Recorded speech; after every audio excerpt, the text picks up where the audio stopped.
Isang maaliwalas na umaga sa ating lahat mga kaprobinsya.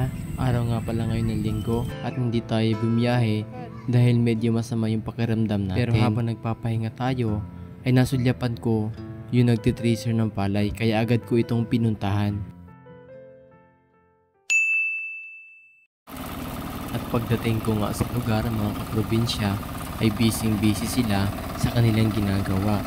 Medyo nahihiya nga ako na mag-video dyan kasi baka nakakaabala ako sa ginagawa nila. Ito nga pala yung proseso para maihiwalay ang mga butil ng palay sa kanilang mga dahon. Sa mga hindi pa nakakaalam, isusubo lang dyan sa makinarya. Pagkatapos ay lalabas na dito yung palay at itatapon naman yung dahon dun sa labas o labasan ng makinarya nila. Ang tawag nga pala sa aming probinsya dito sa Marinduque ay tracer.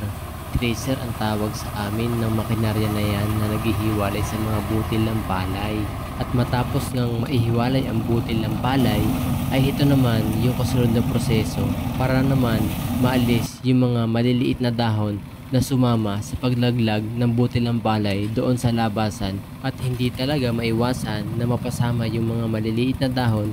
Kaya ang prosesong ito naman na maglilinis doon sa mga dahon ng palay na napasama doon sa labasan ng mga butil nito. Ang tawag nga pala dito sa amin ito ay blower. I-blower yung mga yan at nang maihiwalay ang mga butil ng palay doon sa mga dahon. Ayan o, nakikita natin. Sadyang napakapayak mamuhay sa probinsya, lalong lalo na kung meron kang mga taniman na katulad ito.